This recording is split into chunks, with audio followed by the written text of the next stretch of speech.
ലോകരാജ്യങ്ങൾക്കിടയിൽ സംഘർഷങ്ങൾ വർദ്ധിക്കുമ്പോൾ പ്രതിരോധ രംഗത്ത് അതിശയകരമായ മുന്നേറ്റമാണ് ഇന്ത്യ നടത്തുന്നത്. ഒരു കാലത്ത് അത്യാധുനിക യുദ്ധവിമാനങ്ങൾ വാങ്ങാൻ മാത്രം വിദേശ രാജ്യങ്ങളുടെ വാതിൽ തട്ടേണ്ടി വന്ന ഇന്ത്യ ഇനി സ്വന്തം മണ്ണിൽ തന്നെ 5ാം തലമുറ സ്റ്റെൽത്ത് യുദ്ധവിമാനം നിർമ്മിക്കാൻ ഒരുങ്ങുകയാണ്. വെറുമൊരു ഫൈറ്റർ ജെറ്റിന്റെ കഥയല്ല ഇത്, മറിച്ച് ആകാശാധിപത്യത്തിനായുള്ള ഇന്ത്യയുടെ ഏറ്റവും വലിയ ചുവടുവയ്പിന്റെ തുടക്കമാണ്. വർഷങ്ങളായി അമേരിക്കയുടെ F-35ഉം റഷ്യയുടെ Su-57ഉം ചൈനയുടെ J-20യും ലോക സൈനിക ശക്തിയുടെ പ്രതീകങ്ങളായി മാറിക്കൊണ്ടിരിക്കുമ്പോൾ ഇപ്പോൾ ഇന്ത്യയും ആ അത്യുഗ്രൻ ക്ലബിലേക്ക് പ്രവേശിക്കാൻ ഒരുങ്ങുകയാണ്. പ്രധാനമന്ത്രി നരേന്ദ്രമോദി മുന്നോട്ട് വയ്ക്കുന്ന ആത്മനിർഭർ ഭാരത് ദൗത്യത്തിന്റെ ഭാഗമായി ഇന്ത്യയുടെ സ്വന്തം 5ാം തലമുറ സ്റ്റെൽത്ത് യുദ്ധവിമാനമായ AMCA പദ്ധതിക്ക് പിന്നിൽ ഇപ്പോൾ രാജ്യത്തെ ഏറ്റവും വലിയ സ്വകാര്യ പ്രതിരോധ കമ്പനികൾ അണിനിരക്കുകയാണ്. ഇത് വെറുമൊരു പ്രതിരോധ പദ്ധതി മാത്രമല്ല, ഇന്ത്യയുടെ വ്യോമശക്തിയെയും സാങ്കേതിക സ്വാതന്ത്ര്യത്തെയും ആഗോള പ്രതിരോധ ഭൂപടത്തിലെ സ്ഥാനത്തെയും മാറ്റിമറിക്കാൻ പോകുന്ന ചരിത്രപരമായ നീക്കമാണെന്നാണ് വിലയിരുത്തൽ.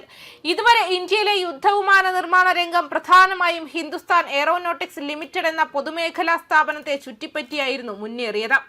മിഗ്, സുഖോയ്, തേജസ് തുടങ്ങിയ വിമാനങ്ങളുടെ നിർമ്മാണവും അസംബ്ലിയും വർഷങ്ങളായി HALയുടെ നേതൃത്വത്തിലാണ് നടന്നത്.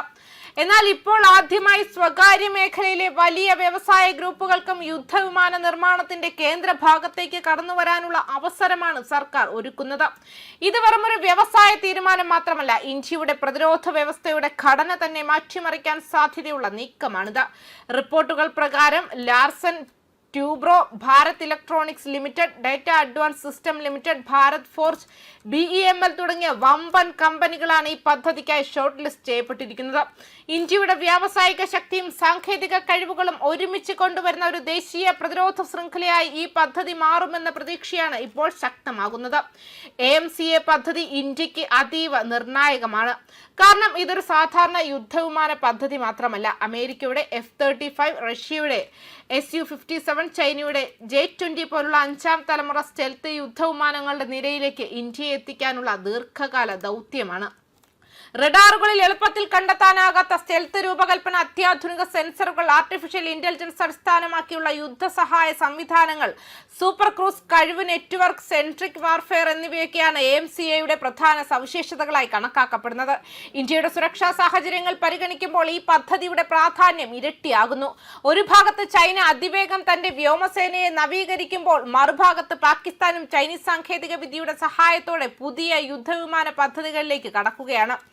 ഇത്തരമൊരു സാഹചര്യം ഇന്ത്യക്ക് വിദേശ രാജ്യങ്ങളെ മാത്രം ആശ്രയിച്ച് മുന്നോട്ട് പോകാൻ കഴിയില്ലെന്ന തിരിച്ചറിവാണ് AMCA പോലുള്ള പദ്ധതികൾക്ക് പിന്നിൽ പ്രവർത്തിക്കുന്നത്. സ്വന്തം യുദ്ധവിമാനം, സ്വന്തം സാങ്കേതിക വിദ്യ, സ്വന്തം നിർമ്മാണ ശൃംഖല എന്ന ആശയത്തിലേക്കാണ് ഇന്ത്യ ഇപ്പോൾ നീങ്ങുന്നത്. ഈ പദ്ധതിയുടെ ഏറ്റവും വലിയ പ്രത്യേകത സമാന്തര യുദ്ധവിമാന നിർമ്മാണ ശേഷി സൃഷ്ടിക്കാനുള്ള ശ്രമമാണ്. ഇതുവരെ ഇന്ത്യയിലെ യുദ്ധവിമാന നിർമ്മാണം പ്രധാനമായും ഒരു ഉൽപാദന ശൃംഖലയെ ആശ്രയിച്ചിരുന്നതിനാൽ ഡെലിവറികളിൽ കാലതാമസം ഉണ്ടാകാറുണ്ടായിരുന്നു. പുതിയ സ്വകാര്യ പങ്കാളിത്തം വഴി ഒന്നിലധികം നിർമ്മാണ ശൃംഖലകൾ സൃഷ്ടിക്കാൻ കഴിഞ്ഞാൽ ഇന്ത്യൻ വ്യോമസേനയ്ക്ക് ആവശ്യമായ വിമാനങ്ങൾ വേഗത്തിൽ ലഭ്യമാക്കാൻ കഴിയും.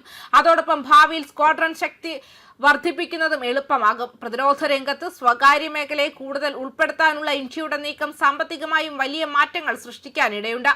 Aerospace engineering, advanced materials, sensor technology, avionics, software, precision നിർമ്മാണം, മെറ്റലർജി, കോമ്പോസിറ്റ് സ്ട്രക്ചറുകൾ തുടങ്ങിയ ഉയർന്ന സാങ്കേതിക മേഖലകളിൽ വൻ തൊഴിലവസരങ്ങൾ ഈ പദ്ധതി സൃഷ്ടിക്കുമെന്നാണ് വിലയിരുത്തൽ.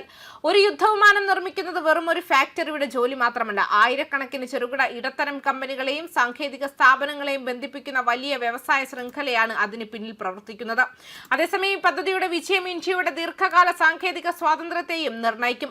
വർഷങ്ങളായി ഇന്ത്യ യുദ്ധവിമാനങ്ങൾക്കും എഞ്ചിനുകൾക്കും റഡാർ സംവിധാനങ്ങൾക്കും വിദേശ രാജ്യങ്ങളെ ആശ്രയിച്ചിരിക്കുകയാണ്. റഷ്യ, ഫ്രാൻസ്, അമേരിക്ക, ഇസ്രായേൽ തുടങ്ങിയ രാജ്യങ്ങളുമായുള്ള സഹകരണം ഇന്ത്യക്ക് വലിയ സഹായമായിരുന്നുവെങ്കിലും ആഗോള രാഷ്ട്രീയത്തിലെ മാറ്റങ്ങൾ പലപ്പോഴും പ്രതിരോധ വിതരണങ്ങളെ ബാധിക്കാറുണ്ട്. അതിനാൽ ആഭ്യന്തര പ്രതിരോധ നിർമ്മാണ ശേഷി വർദ്ധിപ്പിക്കുക എന്ന് ഇപ്പോൾ ഇന്ത്യയുടെ ദേശീയ സുരക്ഷാ തന്ത്രത്തിന്റെ കേന്ദ്ര ഘടകമായി മാറിയിരിക്കുകയാണ്. ന്യൂസ് ഡെസ്ക് കർമ്മ ന്യൂസ്.